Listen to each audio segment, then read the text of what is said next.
ఒక క్యాన్సర్కి వ్యాక్సిన్ ఉంది. అదేంటో తెలుసా మీకు? ఇది గర్భసంచి మోడల్. సో ఇది గర్భసంచి, ఇది ముఖద్వారం, దీన్ని సర్విక్స్ అంటాం.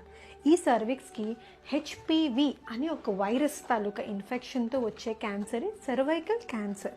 దానికి అగెయిన్స్ట్గా మన దగ్గర అవైలబుల్ ఏంటంటే గాడాసిల్ అంటే సర్వైక్స్ హెచ్పివి వ్యాక్సిన్. సో ఈ వ్యాక్సిన్ అందరూ వేయించుకోవాలి. అమ్మాయిలు యుక్త వయసు నుంచి పిల్లలు పుట్టిన తర్వాత అప్ టు 45 years వరకు ఈ వ్యాక్సిన్ వేయించుకోవచ్చు.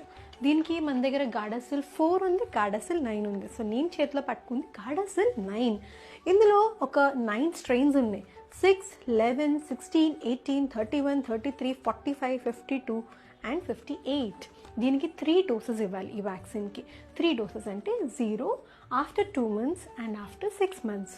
అందరూ వేయించుకోండి ఈ వ్యాక్సినేషన్. ఈవెన్ ప్రెగ్నెన్సీ అయిపోయిన తర్వాత, డెలివరీ అయిన తర్వాత లాక్టేటింగ్ ఉమెన్ ఇవ్వచ్చు టిల్ 45 years. ఇది బెస్ట్ ఎప్పుడు ఇవ్వచ్చు అంటే 2 years బికమింగ్, అంటే 2 years సెక్షువల్లీ యాక్టివ్ అంటే పెళ్ళి కాక 2 years ముందు ఈ వ్యాక్సిన్ తీసుకుంటే దీనికి ఇంకా మనకి ఎక్కువ ఎఫికసీ ఉంటుంది. అండ్ ఇది అమ్మాయిలకే కాదండోయ్, అబ్బాయిలు కూడా తీసుకోవచ్చు. అబ్బాయిలకి వీళ్ళకి మెయిన్గా anal cancers and also ఓరోఫెరెంజియల్ cancers, దీనికి హెచ్పివి